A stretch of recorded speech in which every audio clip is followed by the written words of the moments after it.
Mesdames, mesdemoiselles et messieurs, nous sommes très contents pour votre sympathique attention. Nous voici encore sur ces plateaux de LMG TV en direct de Calais. Il s'observe un mauvais état de délabrement, avancée des routes et des dessertes agricoles. Ces différentes routes ont un impact socio-économique sur la vie de la population. Que faire comme action?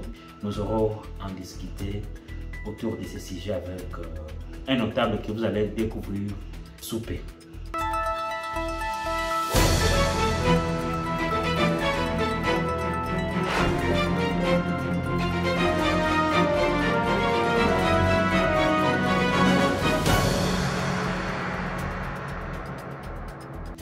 Mesdames et messieurs, tel que je vous ai bel et bien annoncé que nous allons accueillir un notable de Calais sur ces plateaux de LMG TV. Le voici déjà devant la caméra. Monsieur, bonjour. Bonjour, monsieur le journaliste. Nous sommes très heureux d'avoir répondu à notre invitation. C'est à moi de vous remercier pour votre invitation. C'est un plaisir pour moi de me trouver au plateau de LMG TV. Vous pouvez vous présenter? C'est toujours Thiombo Chemouimoz Jules Salvatore de Calais, précisément dans le groupement de Kalongi. Je suis donc ressortissant du groupement de Kalongi dans la chefferie de Buhavu en territoire de Calais. Merci, monsieur Jules Thiombo Salvatore. Nous sommes très contents de vous recevoir dans ces studios. Vous êtes vraiment le bienvenu. Merci beaucoup. Je suis très content de cette invitation qui m'a été adressée et que par la grâce de Dieu, j'ai trouvé ce moment de répondre favorablement. Mais les nouvelles de Kalongi, puisque vous nous disiez que c'est là votre émanation, c'est là votre fièvre. Oui, oui. À Kalongi, il n'y a pas grand-chose à signaler, sinon il y a du calme. Il n'y a pas de problème à Kalongi. C'est bien temps, tout le monde est en train d'évacuer à ses activités. Il n'y a pas eu d'incident il y a quelques jours. Donc rien à signaler à Kalongi. Tout va bien à Kalongi actuellement. Tout va bien à Kalongi. Ouais. Ici, nous sommes à Calais aux zones, juste pour essayer de discuter avec vous sur certaines questions d'actualité et beaucoup plus sur des aspects liés au développement de notre entité, de votre entité, le territoire de Calais. Oui, oui. La question liée au développement de Calais nous préoccupe. Même en plein sommeil, nous réfléchissons, nous rêvons toujours Calais. Vous rêvez Calais. Oui, pourquoi vous rêvez Calais? Puisque la situation de Calais, telle qu'elle se présente actuellement, n'est pas celle à laquelle nous nous attendions. C'est-à-dire, notre souhait est de voir un Calais émergent, un Calais développé. C'est ça votre rêve? C'est ça mon rêve. Nous allons revenir sur le vif de notre sujet souper.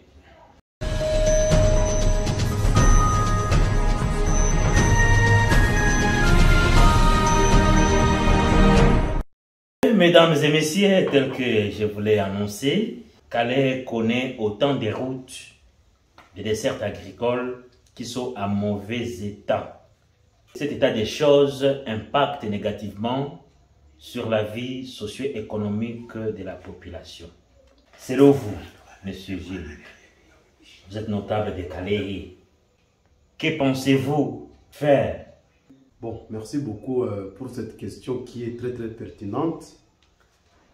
Dans un premier temps, je voudrais d'abord rappeler aux téléspectateurs qui nous suivent quelles sont ces routes-là. Vous les saurez. On ne peut pas être notable d'un millier sans pour autant connaître ce millier-là. Ou soit les routes seulement des Kalongi. Tu ne peux pas connaître... Vous voulez nous faire parler des routes des Kalongi? Non. De tout Calais. Je dis, je connais Calais, Calais c'est mon territoire. Je dois vous dire, je dois d'abord donner le nombre ou bien situer ces routes-là de desserte agricole pour que chaque téléspectateur se retrouve partout où il se trouve. Je vais commencer par Minova. La plus longue route de desserte agricole qui se trouve du côté de Minova, c'est la route qui va de Minova jusqu'à Numbi. Et de Circoua, de Numbi, on peut quitter pour aller à Lumbishi, on peut aller à Change et progresser jusqu'à Ziralo. Pourquoi pas la route de Minova-Boulenga? Voilà. Moi, Ou bien Minova Bouicha. Tout ça. Minova Moulala. Voilà, j'ai considéré cette grande route-là, puisque ça a ouvert non seulement les hauts plateaux, mais ça continuait vers Ziralo. Moi, je n'ai pas dit que j'ai oublié ces autres routes-là. Alors, je vais dans l'axe Bunyakiri. Non, dans à Calais Centre. Quand il y a à Calais Centre, il y a la route qui quitte les mers pour aller à Bouchakou. Et tu peux progresser sur la même voie jusqu'à Katasomo. Ça, c'est une route de desserte agricole dans Calais.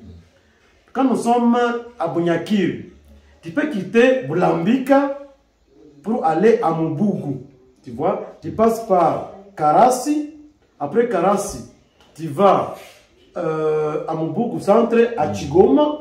Et quitter Chigoma, tu peux progresser vers Ramba. Ça, c'est une longue route de desserte agricole. Ramba entre Bunyakiri et Ziralo.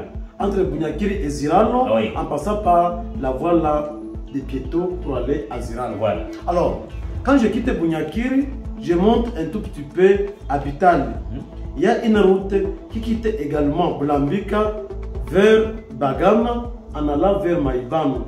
D'ailleurs, Maïbano, c'est le chef-lieu de la chefferie de Boulot. On peut même continuer, tu quittes Bitale, le centre, au petit centre là, et tu progresses vers Moulongi. Tu comprends? C'est une route aussi dans la chefferie de Boulot. Mais alors, le grand défi en est que toutes ces routes de recettes agricoles sont en état de délabrement très avancé. Je veux bien. Que faire pour réhabiliter ces routes? Continuer à citer ces routes-là. Il y a également la route Kalonge. Kalonge a des grandes routes de recettes agricoles. Il y a la route de la bifurcation jusqu'à Chaminoun, en passant par Bumoga, Chifunzi, Butwashenge, Cholobera, Chaminoun, ça va jusqu'à Bougaou, en passant par Bissis. Et de Chifunzi, il peut même progresser vers Moutali. Alors, je reprends l'autre route de Bagira, Kabare. À Kabare, tu passes par Kassirusiru et tu vas à Fendoula. Et cette route-là de Fendoula devrait nous amener jusqu'à Moumba. Et à Moumba, tu passes à gauche vers Kachuba et tu peux arriver à Moule. Ça, c'est les téléspectateurs qui nous suivent et ils connaissent très bien Calais, ont compris que Calais a autant de routes de desserte agricoles. Alors, la question ici, les gens défendent que toutes ces routes-là sont en mauvais état. Et ce mauvais état-là ne permet pas l'évacuation ou alors les débouchés économiques de leur production. Alors, là, toutes ces routes-là, comme je viens de le dire, sont en mauvais état. Mais la seule route qui est plus ou moins praticable actuellement, c'est la route bifurcation jusqu'à Tifouz. Cette route-là est d'environ 16 km. Jusqu'à l'hôpital, c'est 16 km. Cette route-là est praticable actuellement. Mais que faire pour améliorer ces routes? Alors, de mon côté, pour que ces routes-là soient ouvertes, réhabilitées, praticables, moi je vais proposer 4 voies. Donc j'ai 4 orientations. La première, 4 voies, 4 actions qui peuvent être faites pour que ces routes soient en bon état. La première action. La première action, c'est l'implication de l'autorité. Parce que c'est l'autorité d'abord qui est le répondant numéro 1 de ces entités-là. Alors, quelle autorité? Quand vous parlez de l'autorité, est-ce l'administrateur des territoires, est-ce le chef de groupement, est-ce le chef de la chefferie, c'est le niveau national ou est-ce au niveau des autorités en place ici de l'AFCM 23? Les chefferies sont des ETD, entités territoriales décentralisées. C'est-à-dire ils ont une personnalité juridique, ils ont même un budget, par conséquent ils ont des taxes. C'est-à-dire les routes qui sont dans la chefferie de Bourav, Kalongi, donc il y a 15 groupements. 7 groupements sont à Bourav et 8 groupements sont à Boulot. Mais c'est quoi concrètement, c'est quoi l'action que l'autorité devrait poser? Concrètement, dans le budget annuel de chaque chefferie, la réhabilitation des routes devrait prendre une pondération considérable. Je veux dire par exemple, si pour le budget de la chefferie de Bourav, la réhabilitation prévoit 2% ou 0,7%, qu'on remonte, que l'autorité puisse remonter la proportion réservée à la réhabilitation des voies routières, des dessertes agricoles bien sûr, et on peut rehausser ça à 20%. Alors, de cela, l'enveloppe réservée à la réhabilitation des routes va être considérable et du coup, ces routes-là peuvent être réhabilitées. Ça, c'est l'autorité. L'autorité dont il est question ici, je vais dire, c'est la chefferie. La chefferie. Ok. Alors, sur le deuxième point, c'est l'engagement au niveau local. La communauté. L'engagement communautaire. L'engagement communautaire. Alors, moi j'ai eu à voyager dans le territoire de Chabunda. Et là, j'ai rencontré des routes en délabrement très avancé. Et les gens de Chabunda me disaient, non, non, les routes, c'est l'État qui est chargé de réaliser les routes. Mais qui est l'État? Si nous posons la question de savoir qui est l'État. L'État, c'est l'autorité, mais l'État également, ce sont les habitants. Alors, à ce titre ici... L'administré et l'administrant.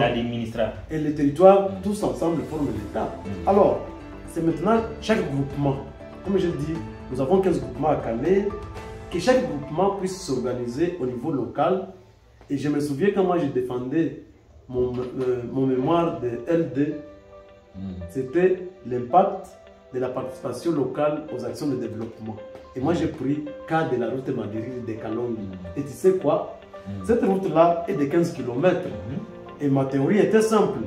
Moi, j'ai dit, on divise les kilomètres par les différentes couches sociales de la population. C'est-à-dire, on prend les confessions religieuses, autant de kilomètres.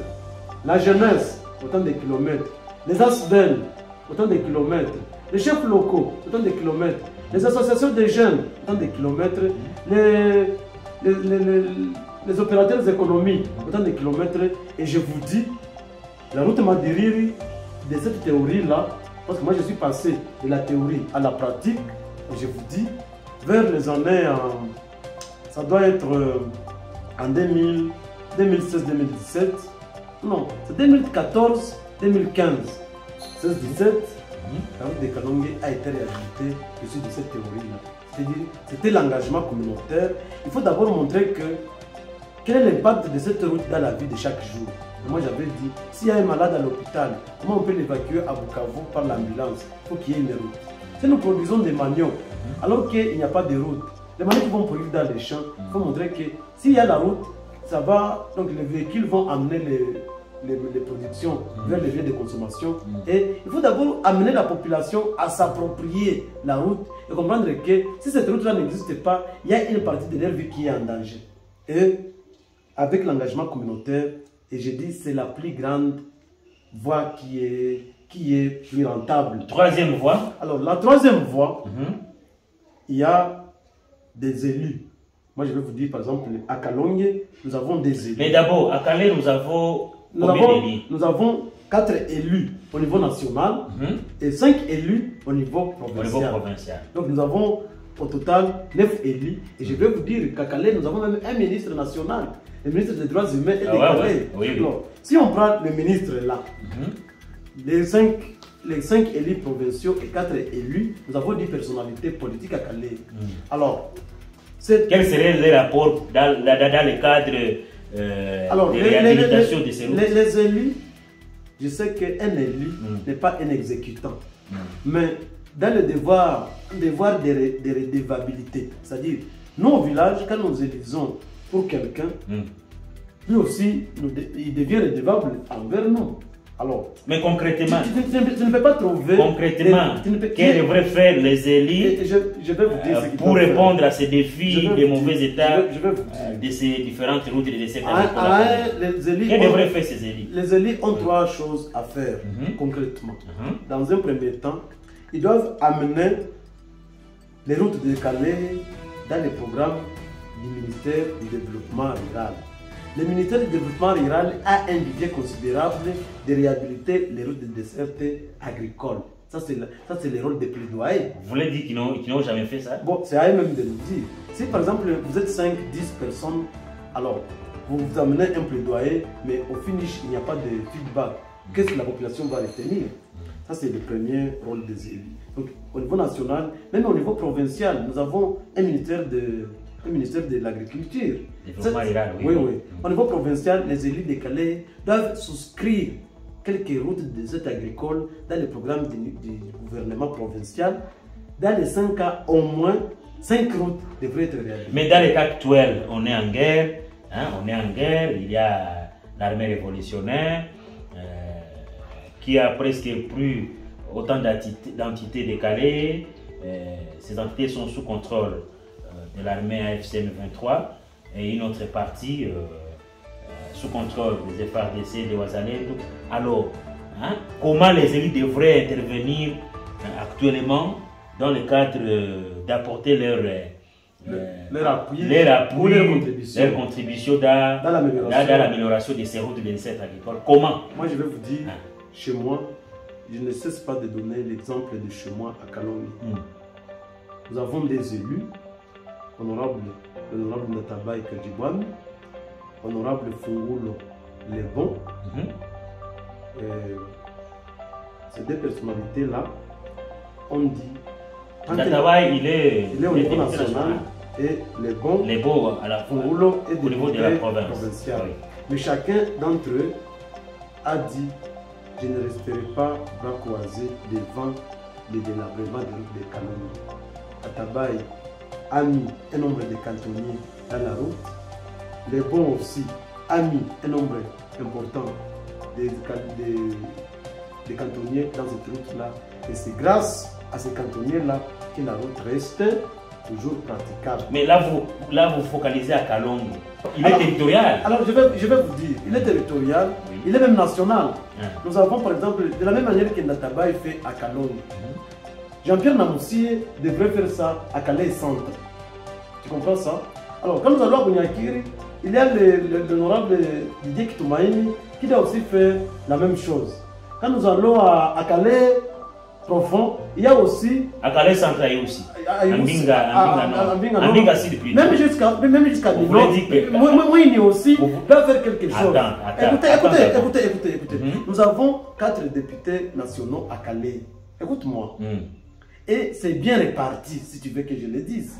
Pour moi, Didier Kitoumaïni doit s'occuper de Calais en général et de Bunyakiri en particulier. Natabaye doit s'occuper de Calais en général et de Kalongi en particulier. Mirindi Namoussie doit s'occuper de Calais Centre en général, de Calais en général et de Calais Centre en particulier. Alors, il aussi doit aller maintenant à Minova, de Calais en général et Minova en particulier. Non, je sais qu'il est de Calais Centre. Dès lors qu'ils sont des personnalités de Calais Centre, ils peuvent se dire: Mirindi, toi tu restes ici, Mirindi Namoussie Jean-Pierre, et l'autre aussi va aller de l'autre côté à Minova. Mais ça c'est selon vous? Oui, ça c'est selon moi, évidemment. Comme vous m'avez présenté comme un acteur de développement, un leader, au même moment que je parle, les idées sont en train d'être émises et être comprises. Nous ne sommes pas devant ces plateaux gratuitement. Nous sommes là pas seulement pour nous exprimer, mais une façon aussi de sensibiliser toutes les couches et ces élus aussi notamment. Et là, vous vous limitez tout simplement à ces élus nationaux? Alors, moi, j'ai donné autant de voix. J'ai commencé par l'autorité. Je suis descendu l'engagement communautaire. Et de cet engagement, nous avons oublié un aspect. La société civile doit aussi... C'est dans la communauté toujours. Donc, la société civile doit aussi... C'est dans l'engagement toujours communautaire. Au troisième niveau, il y a également la redevabilité. Donc, il y a des représentants. Nos représentants ne sont pas des exécutants, mais à leur conscience de redevabilité, ils sont appelés à faire quelque chose. Et ici, je l'ai dit. Et puis, alors, excusez s'il vous plaît, avant d'aborder le tout dernier point, donc la quatrième option, la quatrième voie telle que vous l'avez intitulée, vous vous êtes limité tout simplement à ces 4 représentants nationaux. Pendant qu'il y a 5 autres représentants provinciaux. Donc, et comme ils sont provinciaux, ils n'ont rien à faire, à poser, à mener comme action dans le cas d'encourager les actions de développement au niveau local. En tout cas, je suis très heureux que vous me parliez de ces députés provinciaux. Vous avez parlé de Vital Mouhini, vous avez parlé de Namoussie, vous avez parlé de Natabaye et de Didier Kitoumaïni, votre député. À Bouzi, nous avons Mouché Kourou. nous avons Chombere. En Mbinga Nord, nous avons Chirimwami, Hakim. Et nous avons aussi Baliana. Nous avons à Mbinga Sud, Baliana. À Kalonge, nous avons Lebon. À Kalonge, Lebon, nous avons à Bounyakiri, Quel serait leur apport par rapport à cet état des choses? De la même manière que les députés nationaux peuvent intervenir dans la réhabilitation de la route d'une des sites agricoles, de la même manière que les députés provinciaux et aussi peuvent intervenir. Et moi j'ai donné le cas de Kalonge où l'honorable Lebon Fungoulou ne dort jamais. En tout cas, il donne... C'est un député provincial. C'est un député provincial. Oui. Alors, si Birengereng aussi fait la même chose à Bounyakiri, si Chomber fait de la même manière à Bouzi, Hakim, la même chose, Mouchekou. Alors, en attendant, ou bien, ils sont aussi appelés à souscrire ces mêmes routes-là dans le programme de la province. Mais malheureusement, avec la conjoncture actuelle... Non, même le gouvernement où il se trouve, à Ouvira, il travaille toujours sur base d'un petit programme. Est-ce qu'un député vous a dit que parce que nous sommes à Ouvira, nous ne recevons plus la taxe? Et le gouverneur lui-même l'a dit que nous sommes en train de recevoir les rétrocessions liées à la province. Est-ce que Kinshasa a refusé de ne pas envoyer la rétrocession? Alors que de cette même rétrocession, il y a des fonctionnements, il y a le paiement des agents, il y a aussi la mise en place de quelques œuvres à caractère social. Peut-être avec l'occupation du territoire par l'armée révolutionnaire, afin leur bonne volonté de poser des actions de développement au niveau local. Bon, je vais dire oui et je vais dire non. Non, pourquoi? Oui, pourquoi? Oui, je dis oui parce que quand il y a un mouvement rebelle dans une province, certes que certaines activités doivent être bloquées, paralysées. Bloquées et paralysées. Ça, c'est une évidence. Mais la présence du M23 au sud Kivu n'a pas empêché à Mouchekou de ne pas acheter 50 pioches, 10 tridents, quelques machettes et renvoyer ça à sa base. À Chombere, à Lebo, à Baliana, à Chirimwami, à Birengereng. Donc, ce ne sont pas les M23 qui les ont empêchés de ne pas le faire parce que chacun a ses assistants et ce sont ces mêmes assistants qui peuvent descendre sur le terrain et aménager quelque chose dans ce sens-là. Alors, laissez-moi chuter la quatrième voie de réhabiliter ces routes-là. C'est maintenant les acteurs de développement. Les ONG. Les ONG locales et les ONG nationales et les ONG internationales. C'est-à-dire, nous pouvons interpeller, nous pouvons peut-être rappeler les ONG qui œuvrent dans les territoires décalés, de mettre dans leur programme la réhabilitation des routes. Pourquoi? Parce que s'il n'y a pas ces routes-là, ils auront difficile à atteindre leurs bénéficiaires.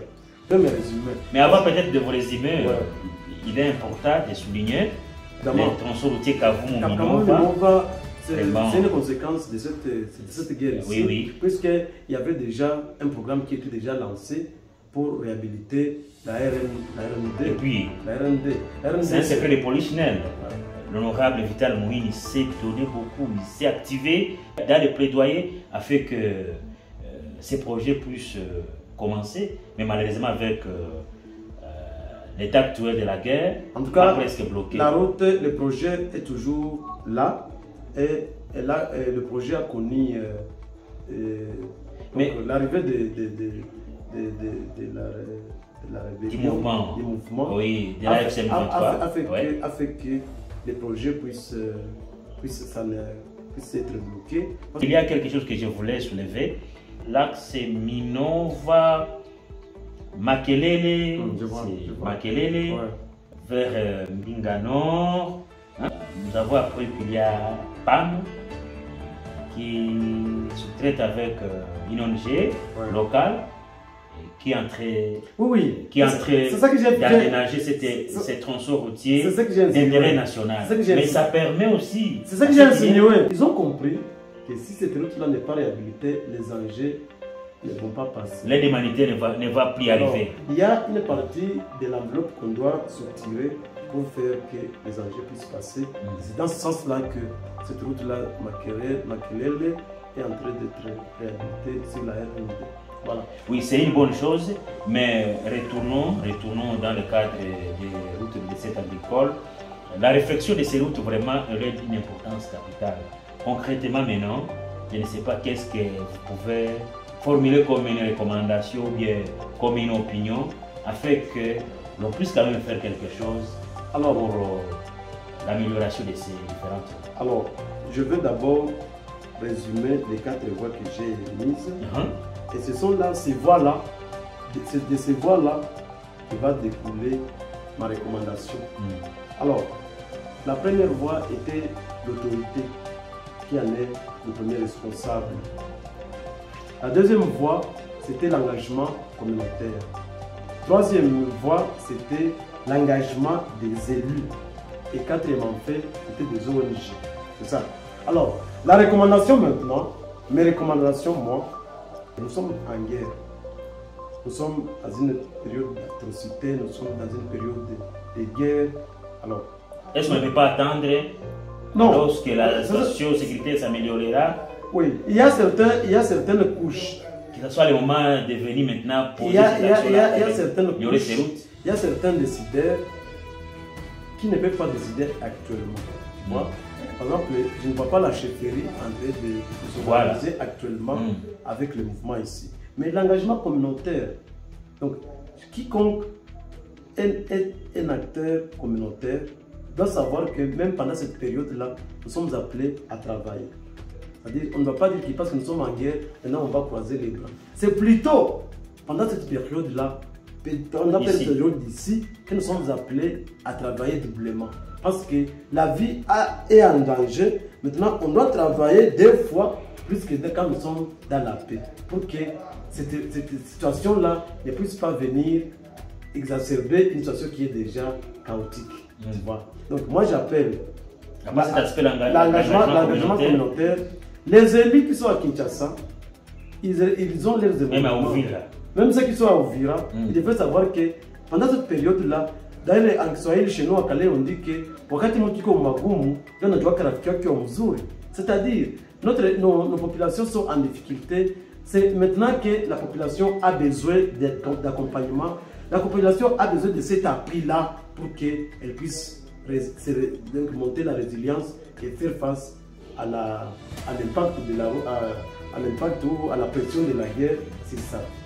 Voilà. Donc, ma recommandation est que chaque acteur que j'ai cité, qu'il puisse se sentir interpellé en cette période ici pour voir qu'est-ce qu'on peut faire dans la mesure du possible afin que cette agricole décalée se trouve en bon état. Merci beaucoup, M. Gilles. Nous vous remercions vraiment pour avoir répondu à notre invitation et que ça ne soit pas la dernière fois. Ça a été un plaisir pour moi d'être un invité de marque sur ce plateau. Et je salue toutes les spectatrices, les téléspectatrices de Calais, téléspectateurs.